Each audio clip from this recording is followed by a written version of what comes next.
everybody, and welcome to episode 33, the Larry Bird edition of Angles and Attitudes. As always, my partner, John, and today we are joined by an award-winning journalist and talk show host that many of you will be familiar with in the Chicagoland area, Dolly McCarthy. Dolly, thanks for joining us and beautifying our podcast. Hey, Dolly. Don't thank me, thank John. John, you're looking good today, my friend. You too. Oh yeah, I got my I got my North Side shirt on. Yeah, okay. I see you're representing, so that's why I figured. I know John's gonna wear his black for the socks. I gotta represent my Cubbies in blue. I know. Wow. So What about you, Mark? Who are you representing there? we're Notre Dame. Oh, Notre Dame. Okay, I'm a big Because Notre Dame fan too. With everything going on in my life, I need a lot of divine intervention. So I went right for touchdown Jesus and got as much as I can out of that there. But if I wasn't wearing this blue and gold, I would be wearing blue and red. And I don't know if proudly would be the term, but would be representing as a North Sider and a Cub fan. So I see your Cub license plate All right. in the back there. Oh yeah. That's an old one. I still have one. This is well before they won the World Series in 2016. But I just want to say for the record, I am a Chicago fan, so I do Yes. root for the Sox. Well, that's a very That's my girl. trick. It's true. You also could be a Chicago politician with that answer. That's a very It's true. good. Oh no. I don't have That's a lot a of very hot good air answer. in me. So I would start out just basically saying, like, what do you do with all your free time based on everything that you're doing? Jeez. With all my free time. Oh my goodness. I was just telling a friend of mine, my good friend Dave Plyer at WGN radio. Once in a while, Yeah. I fill in for my buddy Dave over there. I was just telling him, I just can't wait for this to all end. But then what will I do? I'm just not ready to stop. I love, not that I love being busy. I love life. I love being around people and getting in. I'm lucky, I'm fortunate that I get invited to some fun events around town, and I have a lot of good family and friends here. I mean, I grew up in Chicago, so what can I say, like most Chicago Dolly, people are all pretty Dolly, good. how does it start for you? I mean, I know you you're I went to Holy Cross, you went to Mother Guerin, a Right. few years apart, maybe about a good time Crusaders. between us, but how does it start for you? I mean, the love of the journalism, the broadcasting, of getting out there. I mean, the personality, your personality is so vivacious. How does it start for you? When did you think, hey, I want to do this? Oh, well, thank you, John. That's so sweet. Yeah, go Crusaders. Yeah. I have to do a shout out to my Holy Cross pals and Paul Lonis. I know you're good friends with my buddy. Yes, I'm Paul good Lonis. friends with Paul. Yeah, and to my Guerin Gator gal pals over there, Guerin. Unfortunately, just this past month, as you know, John and Mark, I'm sure you're aware, Guerin and Cross was demolished. But we did save the mosaic of Our Lady, so I was really thrilled about that. Everything started for me on the Northwest Side in the halls of Mother Guerin. I'm one of 14 kids, and I didn't talk much growing up because I had 13 siblings. I'm the 11th, so I was near the bottom. So I had everybody talking for me. I didn't need to figure out when I was going to have my next meal, where I was going to sleep. It was just kind of all like, here you are. Everybody just told me kind of what to do, and I followed the pack. And I still follow the pack sometimes, the fun pack. But yeah, for my first probably, 13, 14 years of life, I didn't say much. And then I got to Guerin, and we're standing up in speech class, we're in debates. I tried out for plays. I thought I wanted to be an actress, and so I was on the stage with Paul Lonis. And then I took a class. My father always instilled in us reading and writing, journaling. And when I got into my senior year, this is something that's really funny. Every year, every fall play, spring play, I auditioned and I made it. And you're thinking, wow, I must be talented here. We're going somewhere. I didn't make it into the lead in my senior year fall play. But in my senior year spring semester, when I auditioned for the spring musical, no problem, I'm going to get this. I'm going to get a lead. I didn't even make it into the chorus. Imagine that. I couldn't believe it. I thought I was devastated. What am I going to do now? because my whole 4 years of high school was all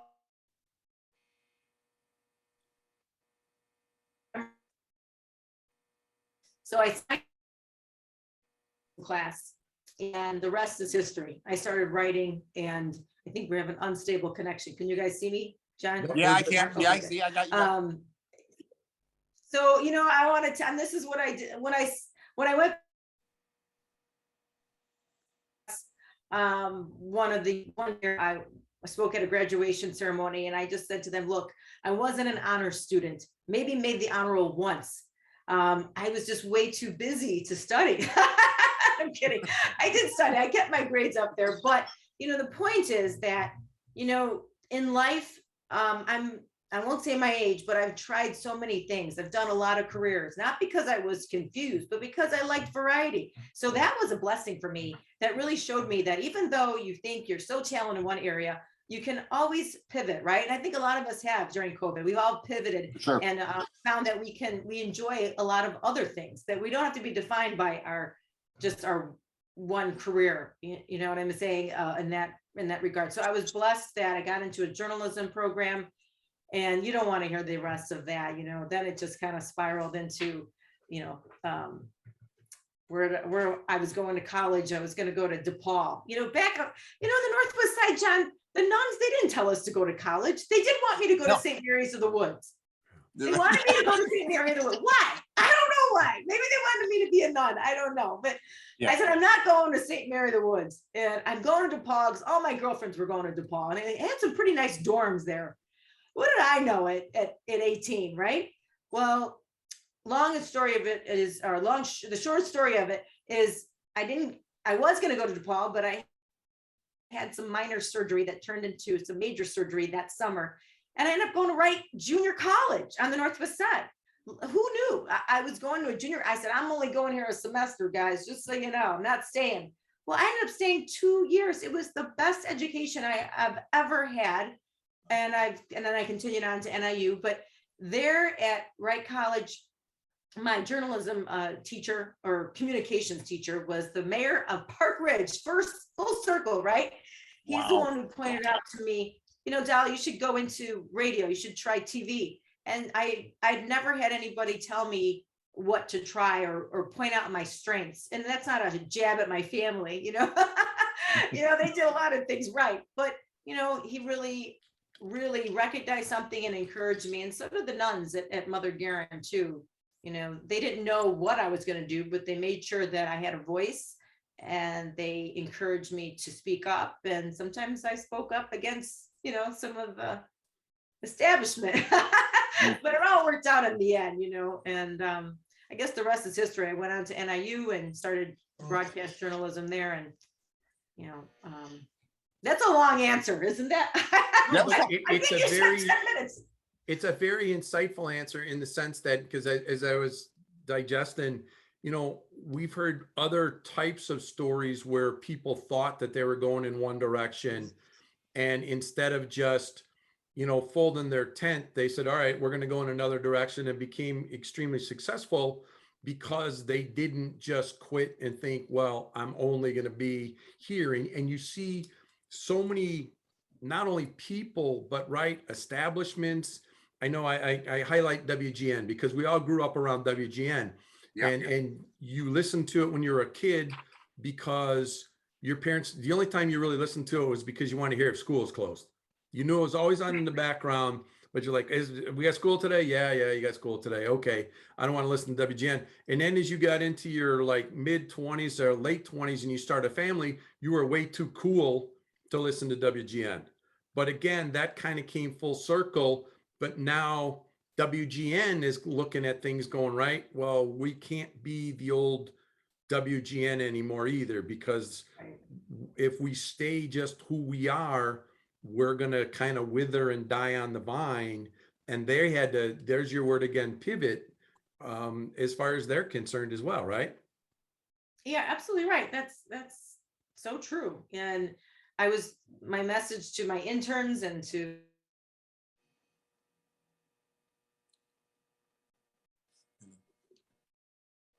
you know, or why are you doing that? And now you're a publisher. And now you're now you're doing traffic. I thought you were an anchor. And so I've had a lot of variety in my life. And I just tell them, you know what?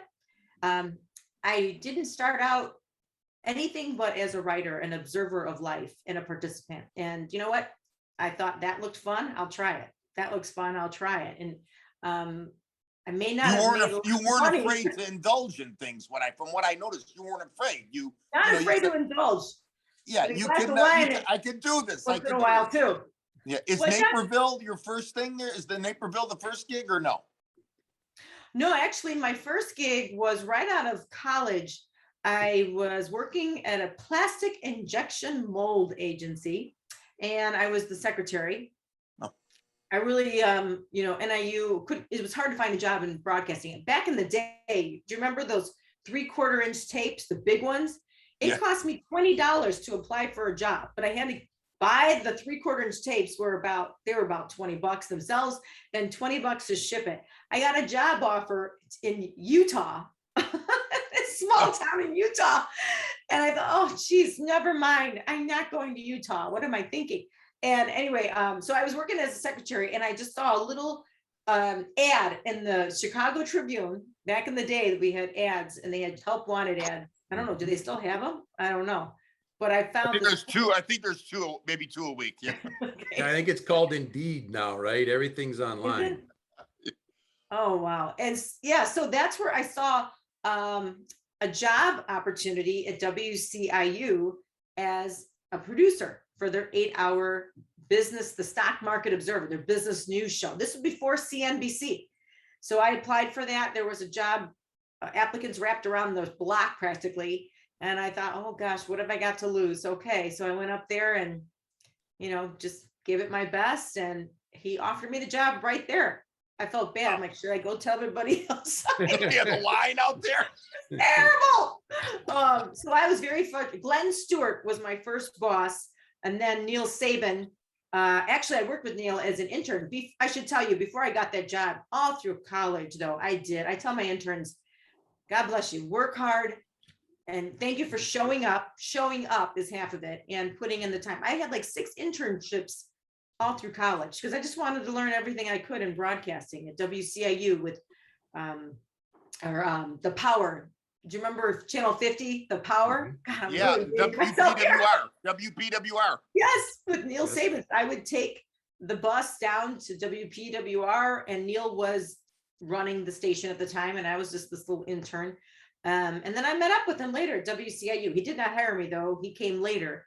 So I worked on that show for about 6 years. And my last year, I was offered a part-time doing news briefs. So I did get on the air in Chicago. I was 23 years old.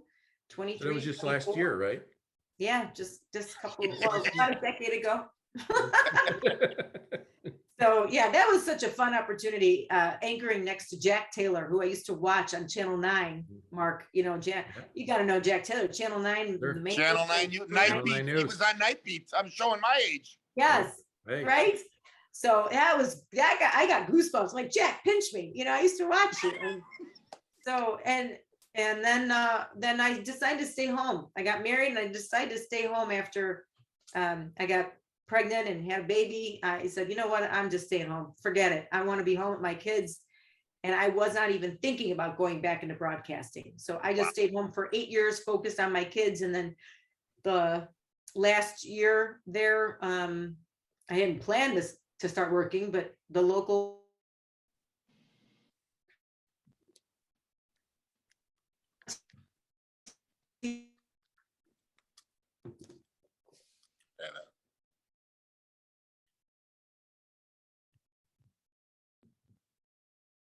well, they're making money doing it. So it keeps going, keep going on. So that was totally fun. And I got to know a lot of people in Naperville. And Naperville is like a second home to me.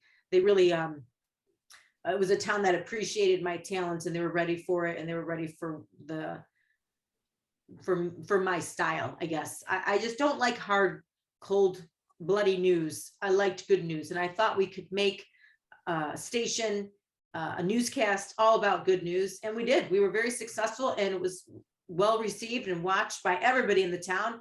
I started getting noticed all over town, which was funny. I'm like, oh, you're watching it, right? So that was pretty neat. And then one day it's a long story, but I will tell you this. It was a point in my career where I got on my knees and I asked the good Lord to help me with my next step.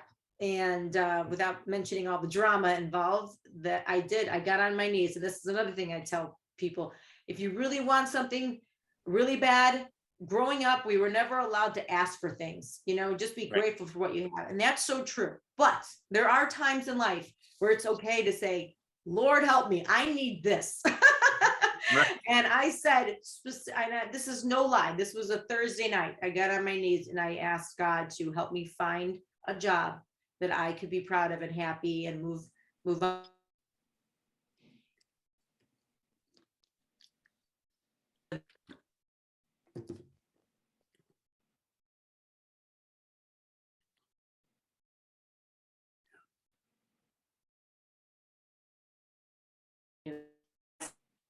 I was there for a number of years, and so that's how you probably got to know me, John, or oh yeah, no, for sure. Well, again. actually, Dolly, we actually worked out of the same studio when I was doing the Italian show on WCKG, and you were on the Dolly. You had the Dolly McCarthy over there with Matt Dubio, and I'll never forget.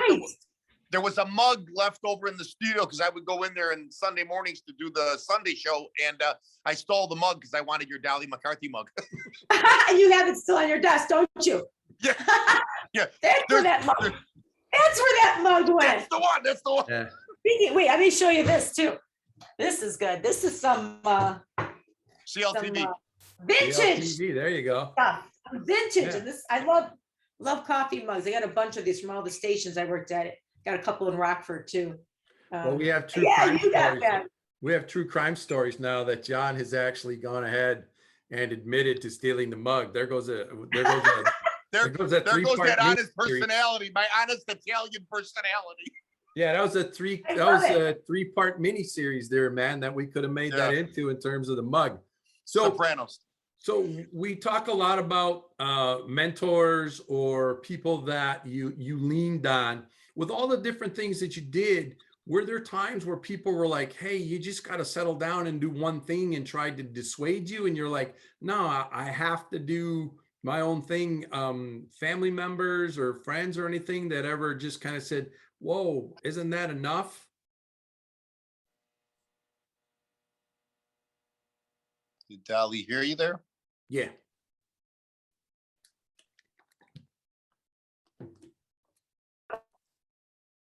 Broke up a little bit there. Okay. People said, calm down, Dolly. Relax. You're doing too much. Is that what you were asking? Yeah, just, there's people, obviously, there's mentors in your life that you go to and you go, hey, I look for a little bit of guidance. But I was just kind of looking at the other side going, were there people that tried to dissuade you from doing and just going, you're doing too many things, just concentrate in one area? Or was everybody pretty supportive in that regard? Well, I was always kind of in the same field. I was doing at one point I was at CLTV News, and then that morphed. During that time is when I also started the Dolly McCarthy show. This is the 10th year.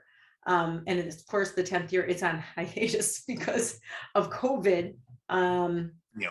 And there's other reasons, but I just put it on hold for the first time in 10 years. But so I was on the air as a news anchor at CLTV News, but then I started the Dolly McCarthy show because I was getting a lot of people asking me, Dolly, could you MC this event? Could you help us with this event? And they're all these charities. Can you help us get the word out?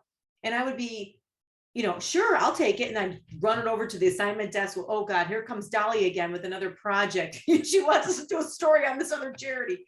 But I just felt like, wow, there's so many charities that need to be seen and heard. And there's not enough opportunity in Chicago for some reason. I just felt like there wasn't enough for them. And I was getting so many requests. So that's how I created the Dolly McCarthy show. I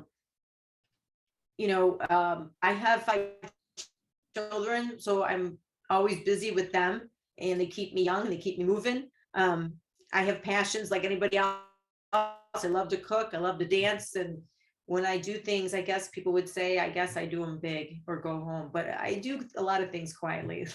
I am a pretty private person, even though I'm out there. There's a lot of things that I like to, just keep to myself, right? Does that make sense? So I will, as far as mentors go, I want to go back to my Italian group, my Italian family. John, the Joint Civic Committee of Italian Americans. How do you not know Yes, them? I'm Group part of it. people.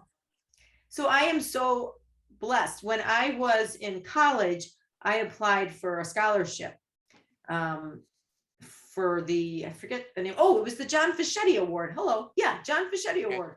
And I applied for that, and it was $1,000 scholarship. And that was a lot back in the day. Sure. Not that, I mean, that was, I shouldn't 2 say years that. ago. 2 years ago. So, It was and worth a lot more though then, so that's okay. it was worth a lot.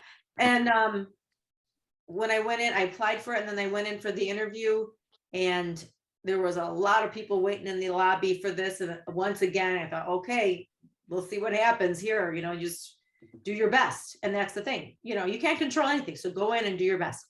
But when I went in, I was very fortunate. They were very kind to me, and they gave me, they recognize again, this is when it's important, as now that that I have a group of interns, that I have employees, that you point out to young people their strengths. And maybe they don't go into it, but it's nice that when someone elderly or older lets them know what they're good at. And we got to do that. We have to help the next generation. So they did that for me. And in fact, instead of 1,000, they gave me 2,000. So I've always been grateful to them for that, because they told me, they recognized something in me that I did not know existed, and I think it was, Dominic said, you're charismatic. And I said, really? I am. But I just thought, well, maybe I'm quick to laugh. Maybe it's not charisma. It's, I guess I'm comfortable with anybody in the room. I grew up with 14 kids, so any personality I can relate to. But I also feel like everybody is worthy and should be heard and seen. And I find everybody has a story and is worth listening to. So I'm not above. I've never felt like I was above anybody. I've always just been curious about other people. And I think I think I got that from just growing up. People were always curious about us. With 14 kids, I was always Sure. Asked tons of questions about what it was like living in the Caravet household with 14 kids in a bungalow on Roscoe and Malvina. So they were probably the first group of people that, a group of mentors, I should say. And that award ceremony was at the Como Inn. And guess who got the Dante Award? That year, Paul Harvey got the Dante Award. Oh, wow. So, and we became friends after that, and Angel, and I would see them around at different, broadcast museum events and charities. So that was a really, really nice thing. He was a mentor to me too. Well, your point about, and now being one of 14 and having interns yourself and all, it's a great point about being positive. There's so much negative now that if you continue to feed, right, the next generation, whether it's your interns or kids or just young people in general, they start believing that everything is negative and there's no reason to try, because nothing good is going to come of it. And you create inadvertently, right, a generation that gives you what you give them. Absolutely. I agree. Totally. There's a lot of negativity out there, but there's way more good, way more positive. And I fill up 2 magazines every month with positive news. That's real news to me and a lot of people, so. And these interns have to feed off you because you are so positive. I mean, if we're going to keep talking about the good, you want that type of mentor, I mean, you want the good bedside manner. I always wanted the hockey coach that was going to tell me constructively, hey, this is what I was doing wrong on the ice. Not, hey, Canetta, you blankety blank, So again, yeah, I'm sure these interns feed off you very well. Well, I try, but they get the real world here too. I prepare them for the real world. So a lot of times they'll get real jobs soon after. My college interns do pretty well. have to hear, because I prepare them for the real world. And I just let them know not everybody's kind out there, but guess what? The kind people, they need you the most to be kind to them. You know, It's a great point, and it's actually interesting because we've learned, I think, and I won't speak for John, but we've become better listeners in our lives after now these 33 podcasts, because I mean, that's what you're here for, that. And I'm sure John's wife has told him too, people don't listen to you or to listen to Mark. They listen to who you brought on. So it takes time though to ask those questions and let then people love to talk about themselves, right? And if you can get them doing that, wonderful things and great stories flow from that.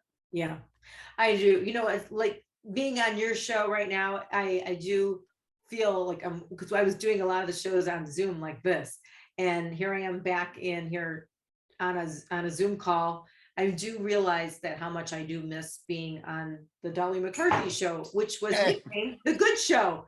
I do miss that. So, but whatever you guys are doing, keep it up. Keep up the good word. That was another quote I would always say. What's the good word? My dad would say that all the time. Just keep up the good news. There's plenty of news. There's plenty of people interested in hearing that good news. And your own style too. I love it. You don't have to be so formal. You don't have to have a special set. These days, thanks to, I guess we have something to thank for COVID, right? We're real. This is what's happening. It's real. That is neat because it represents who you are. And that's what makes it interesting, that not everybody is, 5 gallons of vanilla ice cream. There's different things. And like John's a Sox fan, and he's actually proud enough to display that there. So you see, there you go. So, one time I was at what's the name of the park now? Not Comiskey. And so it's like Great Rate. Guaranteed Rate or whatever it is. Guaranteed Rate Field. The big arrow down. Oh, Guaranteed Rate? Really? It's Guaranteed Rate Field, yeah. Well, I should do a shout out to Guaranteed Rate. They're a sponsor of the Park Ridge Living fashion show. I see you walking. It looks like it's going to be on October 15th. You're walking in with a red dress here. Did you already win the contest? What's going on here? No contest. You know what? It's funny that you point that out. I did not want to be on that flyer, John. Honestly, I did not. But we forgot to get. It went viral. It went. Oh my goodness, you're too kind.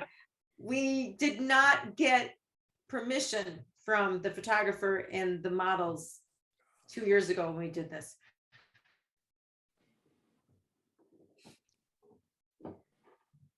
That was the backup there. So we're doing a fashion show. Not sure if your listeners are familiar, but I do. I'm not news anchoring.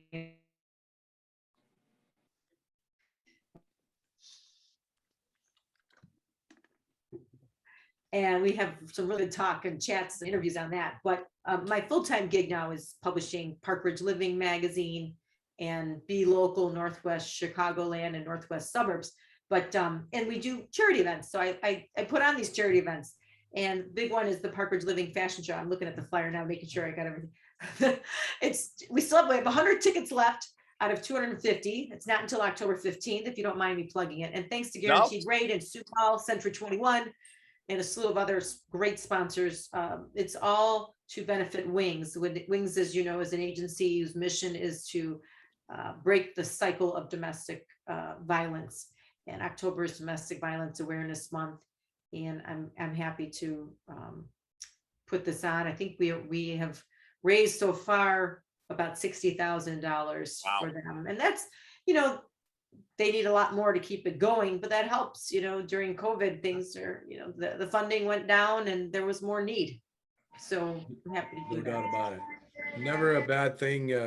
Like you said, when you fall down on your knees and ask for a little divine intervention to figure out what's going on. But people don't also forget that you have to be prepared to accept whatever that is because of hard work, and to be able to then take advantage of that opportunity as it presents itself. A counterpart of mine back in the day in work, I asked her, what made her so successful? And she said, and it was a lot on what you're saying, you just have to be ready. When the opportunity presents itself, you need to be ready, and that ready as a result of hard work, experience, et cetera, right? Yeah. I think Oprah said opportunity meeting preparation is luck. A lot of people tell me, Dolly, you're so lucky, but they don't know that I was in a really bad second marriage, and where I was on my knees, and where I was at one point, I've never admitted this, but I at one point my life was not good at all. And you think these thoughts in your head, of course you have family to live for, but it was that low. It hits anybody, and I don't have a mental illness, I don't have that problem, but you're in life, things happen to you, experiences happen to you, and you're really down, and that's part of life, the ups and downs. And if I wasn't down, I wouldn't have been able to see and pick myself up and create something all on my own, because I lost everything. I've also lost everything, during the Great Recession. A lot of people lost their homes. I was one of them. And we were practically homeless. And I'm smiling about it, but it was really a dark time in my life. And thank God I had good family around me. And I had the Dolly McCarthy show, where every day I was, whether I wanted to be or not, I chose to be positive and look at the good. Because even though you lose a house and you lost a job or layoff, I was laid off from WGN, CLTV for a time. There's always something good's going to come of it. And this is, for me, I've had a lot of rock bottom things I thought were rock bottom in my life. So now if I ever fall again, it's okay. I know I'm going to get back up and try something new. The Lord always takes care of you, but he gives you lessons. And those lessons in life made me realize how much I have. And I don't have much, but I have a lot. I have a lot. Like, I think there was a saying, our house is small, but the Lord knows where we are. Now I'm sounding really religious, but I'm very much faith-based. I do have a lot of faith. But faith doesn't also guarantee that everything is going to be just wonderful, right? No, you're going to have your ups and downs, and it's what you do with that, and if you're going to, someone said to me, Dolly, you should just, I think when I lost my home, I went on unemployment. I did lose my job, and I lost the houses, and 2 houses, a house in Naperville, and we had a vacation home in Lake Geneva. We lost them. The point is that I could have went on government aid for a very, very long time. I had 5 kids, single parent, could have done that. And I was making more money doing that than I was working 3 or 4 jobs. But I wanted to make something. I didn't want to be sitting there doing nothing. And I guess the reason why I bring that up is I know you probably have people listening to the show where, we are getting a lot of handouts from our government, right? Now I'm going to sound political, but my point is that it's not going to last long, and have more self-respect. Make something of your life. You can do this. People in the world want to know your gifts. Share your gifts, because if you share your gifts, if you really truly know who you are and you're happy with who you are, share your gifts, and it will be a blessing to you and your family. Bottom line, Dolly, you were determined through all of this, just listening to this. Very determined lady. Well, I guess I had no choice, right? Also had, I'm a Cara vet. My father was, we worked hard. What do they say? LA is hype, New York is greed, and Chicago is work. We work. We're workers on the northwest side, and the south siders too. We work. That's all we know. And we work with a smile on our face. It's so nice to get up in the morning and have something to do. Well, I think some of that comes from, something as simple as the weather, right? It's never easy around here, right? The winter comes and you don't go, oh, okay. You don't pack up and go to Florida for 6 months. You still have to work. You have to drive. You have to shovel and put your, put your old lawn chair out there after you've shoveled on the street and fight your neighbor to keep your parking spot right. But those are all things that are unique to making you a Chicagoan, and you don't quit after having to go through stuff like that. No, we're not quitters here on the Northwest No. Side. No. No, well, I got one more question. From You brought it Trump, up outside. earlier. You brought it up earlier. You said you had a Ray Mancini story. Oh, boom, Boom, boom. Mancini. Yes. Oh,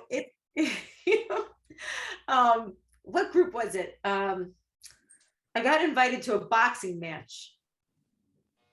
I'm trying to remember the name of the group that invited me. This is terrible. Was it the Italian Sports Hall of Fame? That's it. That's it. And there's a street named after him. This is a game. Play along. This is a senior citizen game. Oh my goodness. I'm gonna hang out. We're gonna be done with this show, and I'm gonna remember his name. It's terrible. But he invited me to this, and I was sitting at his table. This is terrible. It'll come to me.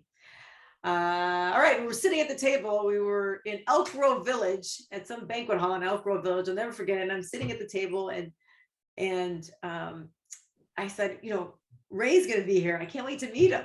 I'm talking to this guy next to me. I'm looking forward to meeting him. He's like, me too.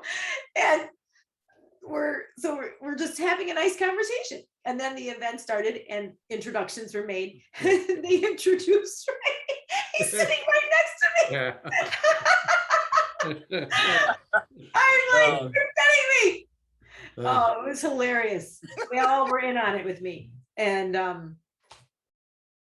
I'm forgive me for my brain, my senior brain moment, my senior moment. I can't remember the gentleman that invited me. It's a very, That's okay. Ron Onesti.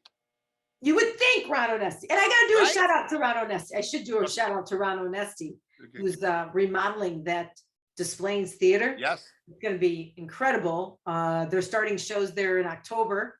So I'm excited for that. Ron also, I have to thank him. He did, I guess he nominated me. I'm not sure who else did, but I know Ron did. He's nominated me for the Impressa Award, the Joint Civic Committee of Italian Americans. So I won by the skin of my teeth, all right? I doubt it. That'll be fun. That'll be fun. That's it. He's been on Angles and Attitudes with me and Mark, Ronnie. Yeah. You're in with a select group. It may be 33, but it's a Hall of Fame caliber group. I'm telling you. We started out, our first one at this point was Ferguson Jenkins. You want to talk about being really anxious? Oh yeah, the first time that light popped on and it said Ferguson Jenkins is waiting to enter, is waiting to enter. We're John, like, you were okay with that? With Fergie? Yeah, I was a fan in '69. I got depressed after '69. Oh, but he's not telling the full story. There's a payback because the author who came on with Fergie is writing a book about Dick Allen. So we'll have equal time for the 70s version of the White Sox. So there was a give and take on that one that I know John will make me pay that one off. Dolly probably knows him, George Castle. Yeah. No, I don't. How do I not know him? He's the author of this 1969 book. Okay. And the Dick Allen White Sox. The main thing is you guys are having fun and you're getting some great guests. That's all, John. I guess no one was available this week, so you had me. No, I called you. You made me wait. I called you 2 months ago. Oh, I could have been like episode 25 or something. Darn. Yeah. Hey, look, truth be told, we pushed Diane Sawyer to episode 63 to have you on for episode 33. So don't ever feel like you were being slighted. So, well, no, I don't. This was so fun. Thank you for having me. Thanks for joining us and waiting for us. John, as we do, I give you the wrap up. You got it, Mark. Listen, young lady, you're born on March the 10th, correct? Yes. Well, we're not going to talk year. No, we're not going to talk year. We don't talk year on this side of the camera. We don't talk on that side. So, but I never get into astrological signs. I don't. I just, I'm a Capricorn, you're a Pisces. But when I read I don't know why March 10th, I looked at it and I says, wow, let me see if this really is Dolly McCarthy. And I did. They will go to great lengths to ensure the happiness of those around them. They also are creative and imaginative, vibrant, eloquent, and compassionate, my dear. I want to thank you for coming on Angles and Attitude. You fit the astrological sign to a T, and this made my day because, you know, me and you have crossed paths, but we really never officially met. And I told Mark, I want to get Dolly McCarthy on my show. I stole her mug. That's the least I could do. But Dolly, thank you so much, honey. Thank you for coming on with me and Mark. Thank you so much. That touched my heart. Thank you very much, John. Thank you, Mark. Great It show. was a pleasure. I had a wonderful time. All right, you too. Stay well. God bless.